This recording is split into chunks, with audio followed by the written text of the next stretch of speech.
ఇంక పద. అప్పుడేనా నాథా? ఇంకేంటి నీ కాదా? నా పేరు మీరు, మీ పేరు నేను చెప్పి కదా లోపలికి వెళ్ళాలి. నీ పేరు నాకు, నా పేరు నీకు తెలుసు కదా. పెళ్లిలో ఇదొక తంతన్నయ్యా.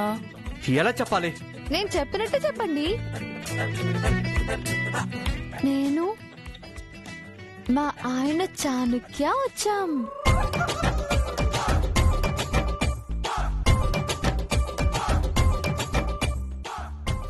నువ్వు చెప్పన్నయ్యా. చెప్పండి సార్, సిగ్గుపడతారేంటి? నేను తను వచ్చాం. తనంటే ఎవరు బావగారు? రైట్. ఇంకోసారి బావగారు అన్నా ఉంటే తల పగలు కొడతాను. ఆల్రెడీ మీ తల బొప్పు గట్టి నేనే. చెప్పండి. నేను దివ్య వచ్చాం. దివ్య అంటే ఎవరు నాథా? తను మీకేమవుతుంది? నీకు తెలీదా? మీకు తెలుసు కదా, పూర్తిగా చెప్పండి. నేను మావిడ దివ్య వచ్చాం.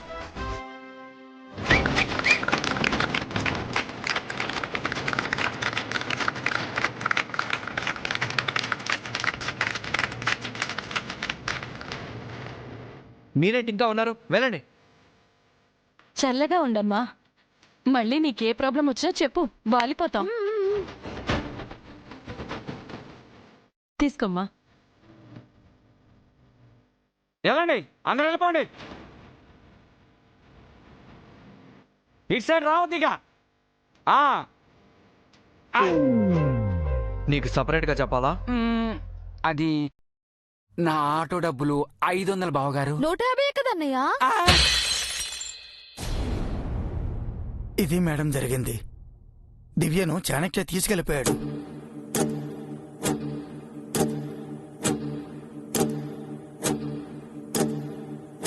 కారు తీసుకుని ఇంటికొచ్చి. మేడం మేడం, మీరెక్కడికి? ఇంటికే. అయితే కార్ ఎక్కండి మేడం. కారు ఎక్కితే హాయిగా వస్తాను. కాలి నడకతో వస్తే నా కసి రెట్టింపవుతుంది. దివ్యపై పగ తీర్చుకోవాలన్న కసి ఇంకా రెట్టింపవుతుంది. రేపో మాపో చనిపోయే దానికోసం మీరు కసి పగ పెంచుకొని కష్టపడ్డా ఎందుకు మేడం? లేదు నాగభూషణం, అది రేపో మాపో చావదు. రేపు చేస్తుంది, ఎల్లుండి చేస్తుంది అని ఆ మంగ కోసం నేను 8 సంవత్సరాలు వెయిట్ చేశాను. అదేమో హాయిగా బతికేసింది. లేదు మేడం, గతం మర్చిపోయి భర్తకు దూరం అయి 2 పసిపిల్లలతో అనాథగా బతికి అష్ట కష్టాలు పడ్డారు మంగగారు. కానీ చాలా రోజులు శాపాన్ని ఆపేసిందిగా. 8 ఏళ్లు ఎక్స్ట్రాగా బతికేసిందిగా. ఈ దివ్య కూడా అలాగే బతికితే చూస్తూ నేను భరించలేను నాగభూషణం. అది ఎప్పుడు చస్తుందా అని ఎదురు చూస్తూ ఉన్నాను. ఎందుకు మేడం? ఎప్పుడో అప్పుడు శాపంతో దివ్య ఎలాగో చచ్చిపోతుంది. మీరు ఎదురు చూడడం వేస్ట్. మీరు అనుకున్న పని నెరవేరింది కాబట్టి హ్యాపీగా ఈ అకేషన్ కి వెళ్లి ఎంజాయ్ చేయడం బెటర్. నా జీవితానికి అలాంటి ఎంజాయ్మెంట్స్ లేవు. జై ప్రేమ కోసం, మంగ చావు కోసం ఎదురు చూస్తూ నా సగం జీవితం గడిచిపోయింది. మిగతా సగం దివ్య అభిల చావు కోసం ఎదురు చూడటమే. పెళ్ళైపోయింది, ఆ ఇంట్లో అడుగుపెట్టింది. ఇక దివ్యకు చావు తథ్యం మేడం. లేదు నాగభూషణం, అది ఇష్టపడి పెళ్లి చేసుకోలేదు. వాడితో కాపురం చేయడానికి దాని మెదడులో ఏదో మ్యాటర్ ఉంది. అదేంటో తెలుసుకుంటే గాని నేను ప్రశాంతంగా ఉండలేను. శాపాన్ని ఓడించి ఆ మంగ 8 సంవత్సరాలు బ్రతికింది. ఇది శాపాన్ని చంపేసి తాను బతికేస్తుందేమో. టెన్షన్గా ఉంది నాగభూషణం. అసలు దాని ఉద్దేశం ఏంటి? చాణక్యను ఏం చెయ్యబోతోంది? అయ్యో, ఏంటి శ్రీవారు, లవ్వా? కొవ్వేం కాదు. కిస్సు పెడతారా? చిచి, మరి నా చెయ్యి పట్టుకుని పక్కకెందుకు తీసుకొచ్చారు?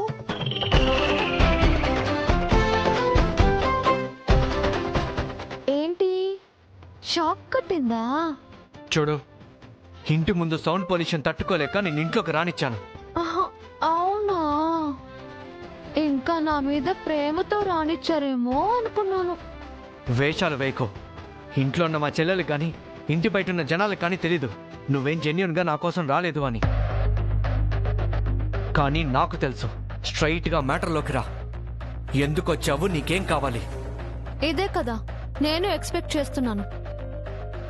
నేను కూడా స్ట్రైట్ గా అడుగుతున్నాను. నా మెడలో ఈ తాళెందుకు కట్టారు? ఆ క్షణం కోపం వచ్చింది, కట్టేశాను. కోపం వస్తే కంట్రోల్ చేసుకోవాలి, లేదా ఆర్గ్యుమెంట్ కంటిన్యూ చేయాలి, అవతల మనిషిని కన్విన్స్ చేయాలి. అంతేగాని ఒక ఆడపిల్ల మెడలో తాళి కట్టేస్తారా? అలా ఎలా పెళ్లి చేసుకుంటారు? నీ అన్నయ్యకి టిట్ ఫర్ టాట్ చేయాలనుకున్నాను, చేశాను. తనను ప్రేమించిన నా చెల్లెలు తనని పెళ్లి చేసుకోలేక నా కళ్ళ ముందే కుమిలిపోతూ ఉంటే నేను ఎంత బాధపడతానో. పెళ్ళై కూడా చెల్లెలు పుట్టింట్లో ఉండిపోతే వాడు అంతే బాధపడతాడని చేశాను. గొడవ మీకు మా అన్నయ్యకు మధ్యలో నేనేం చేశాను? నాకు నీపై కోపము లేదు, ప్రేమ లేదు. కానీ పెళ్ళైతే చేసేసుకున్నారు. లైఫ్ లో పరాయి ఆడదాని వంక కన్నెత్తైనా చూడని చాణక్య, ప్రేమ పెళ్లి తన జీవితంలో లేవు అని చెప్పే చాణక్య క్షణాల్లో పెళ్లి చేసేసుకున్నాడు. ఇది పెళ్లి కాదు, ఇంకేంటి మరి? ప్రతీకారం. ఎవరి మీద? మీ అన్నయ్య మీద. నాకు తాళి కట్టేస్తే మా అన్నయ్యని గెలిచేశాననుకున్నారా? ఆఫ్ కోర్స్ గెలిచాను. తను చేసిన తప్పుని నీ గుండెల మీద తాళిలా కనిపిస్తుంటే వాడు జీవితాంతం కుమిలి కుమిలి ఏడుస్తాడు. ఎందుకురా తప్పు చేశాను అని గుండెలు బాదుకుంటాడు. నా వంక కన్నెత్తి చూడ్డానికి కూడా భయపడతాడు. ఈ చాణక్య పేరుని జన్మ జన్మలకి గుర్తు పెట్టుకుంటాడు. చాలా ఆశలున్నాయి మీకు, కానీ అవేవి నెరవేరవు. నీ మెళ్ళో తాళి కట్టేశాను కదా, వాడికి ఏడుపు స్టార్ట్ అయింది కదా. ఎవరు చెప్పారు? రక్తపు చుక్క చిందకుండా యుద్ధం గెలిచేసి అవతల వాడికి కన్నీటి చుక్కలు చూపించానని గర్వపడుతున్నట్టున్నారు. మీకు ఆ గర్వభంగం చేయడానికే నేనొచ్చాను. నువ్వేం చేయగలవు? మీ కళ నెరవేరకుండా చేస్తాను. ఏం ఆశించి నా మెళ్ళో తాళి కట్టారో అది జరగకుండా చేస్తాను. మీ భ్రమలన్నీ పటాపంచలు చేస్తాను.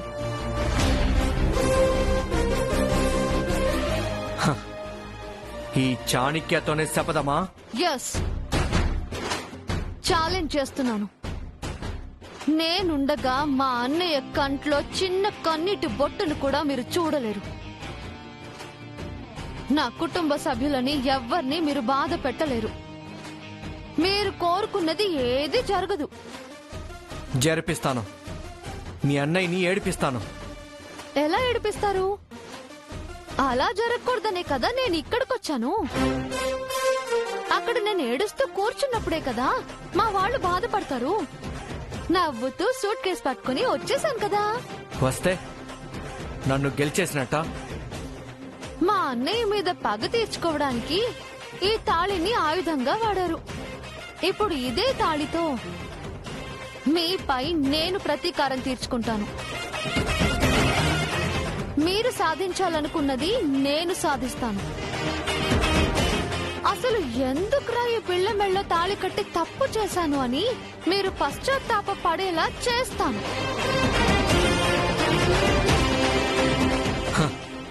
నీకు కూడా చాలా ఆశలున్నాయే.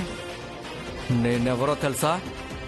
చాణక్య, సక్సెస్ కి కేర్ ఆఫ్ అడ్రస్. అయ్యయ్యో, మీ గురించి నాకు తెలియకపోవడం ఏంటి? బాగా తెలుసు. అవును, ప్రతిసారి నేనెవరో తెలుసా అని ఎదుటి వాళ్ళని అడుగుతారు. ఎప్పుడైనా ఎదుటి వాళ్ళ గురించి తెలుసుకున్నారా? ఈ దివ్య గురించి తెలుసుకున్నారా? ఏంటి, పెళ్ళంటే ఆటలుగా ఉందా మీకు? తాళంటే ఎగతాళిగా ఉందా? మీరేంటో చూపించారు, నేనేంటో కూడా మీకు చూపిస్తాను.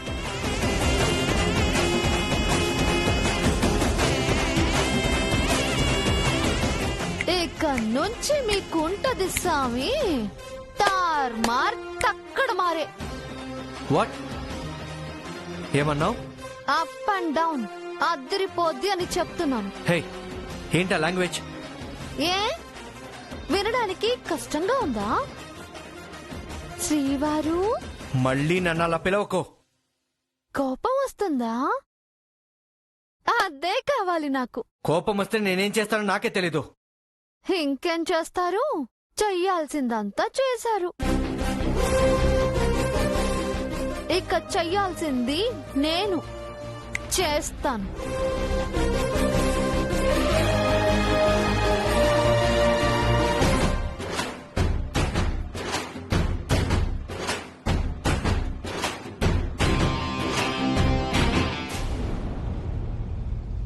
ఇప్పుడు చాలా సంతోషంగా ఉంది కల్పన. దివ్య కూడా మంగలాగే నెగ్గుకు రాగలదని నమ్మకం కలిగింది. అవును బామ్మగారు, దివ్య తల్లి పోలికలు మాత్రమే కాదు, తల్లి లక్షణాలను కూడా పుణికి పుచ్చుకుంది. ఇదే సమస్య ఇంకే ఆడపిల్లకొచ్చినా కంగారు పడిపోయేది.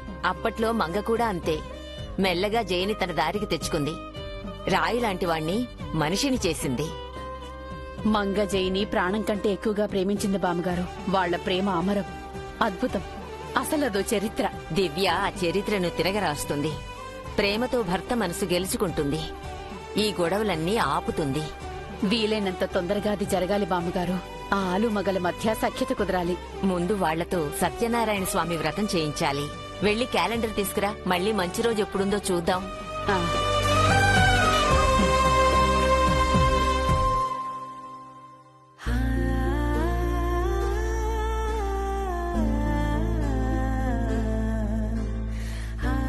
ఈ రోజు తారీఖెంత? 7వ తారీఖు బామ్మగారు. 7 తర్వాత మంచి రోజులేమున్నాయి?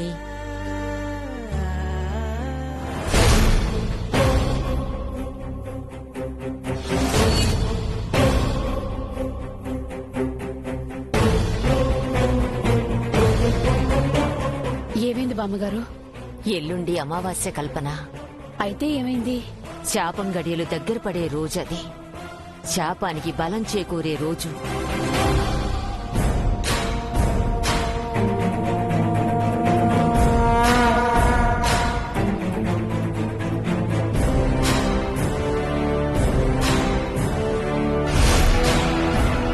ఆ రోజు చాలా జాగ్రత్తగా ఉండాలి. ఏ మాత్రం ఏమరిపాటుతో ఉన్నా శాపం కాటు వేస్తుంది.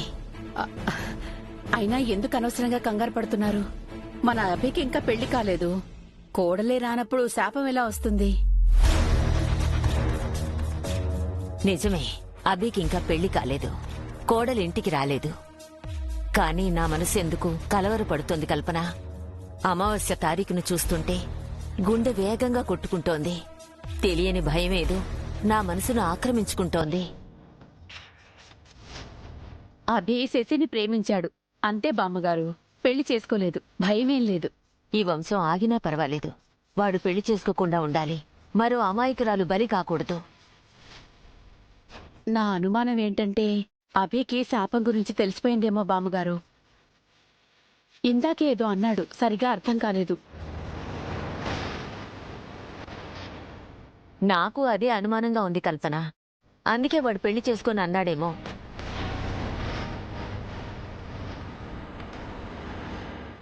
కానీ వాడికి శాపం గురించి ఎవరు చెబుతారు?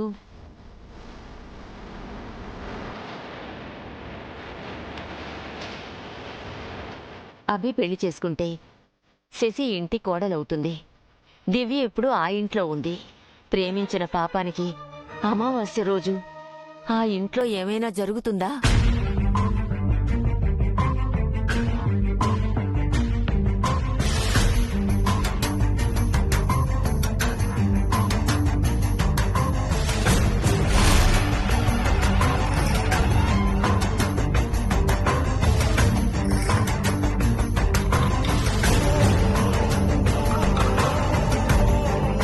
బామ్మగారు, అభి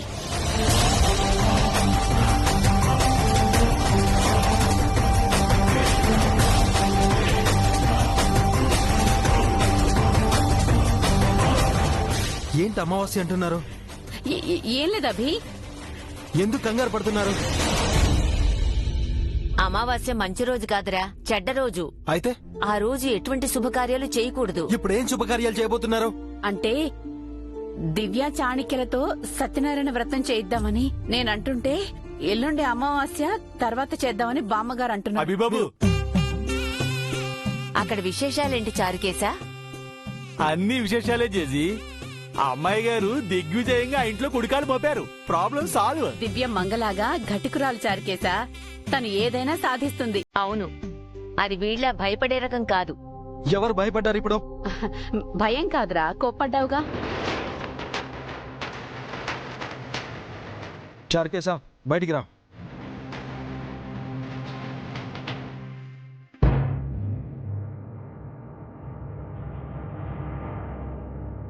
అక్కడ ఇంకేదైనా గొడవ జరిగిందా?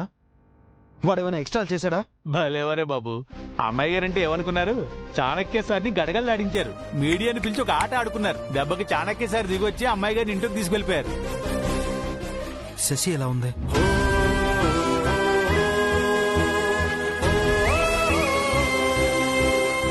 నాపై కోపంగా ఉందా? నీతో ఏమైనా చెప్పిందా? లేదు బాబు, కానీ మీరు ఆవిడికి ఎదురు పడక తప్పదు. అప్పుడు మీరు ఆవిడకి అర్థమయ్యేలా చెప్పండి. సరే, అది వదిలే. అమావాస్య రోజు ఏదైనా జరగబోతుందా? ఇందాక జేజీ వాళ్ళు దేని గురించో మాట్లాడుకుంటే విన్నాను. మర్చిపోయాను బాబు, ఎల్లుండే అమావాస్య, శాపం విజృంభించే రోజు.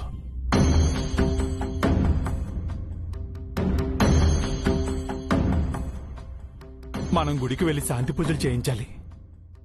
గుడికా? ఈ సమయంలో పట్టుదలకు పోకండి. అమ్మాయి గారి కోసం మనం ఏదో ఒకటి చేయాలి. దివ్య కోసం ఏమైనా చేస్తాను. పద వెళ్దాం. పదండి బాబా.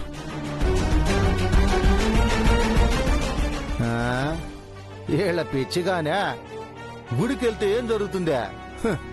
ఆ గుళ్ళోనే కదా మంగ శాపంతో చనిపోయిందే. దివ్య శాపాన్ని కూడా ఏ దేవుడు ఆపలేడు.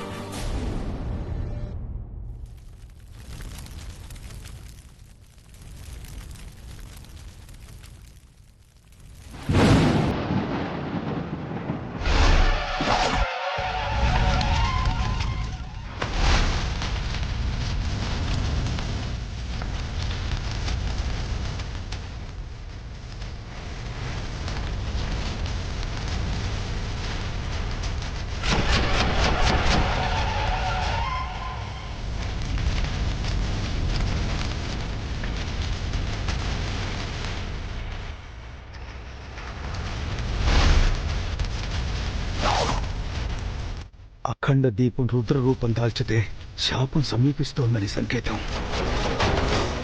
మృత్యు మేఘాలు ముంచుకొస్తున్నాయని హెచ్చరిక.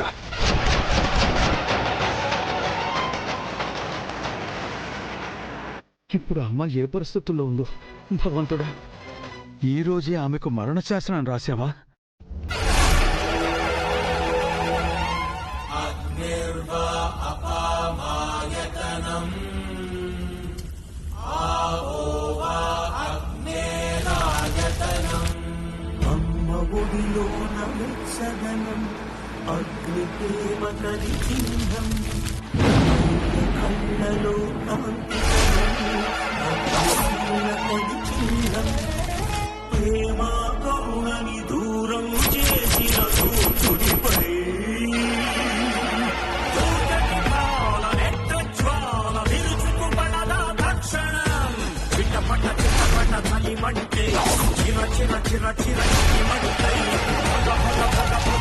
భగమని భస్వం చేయు కాచుకో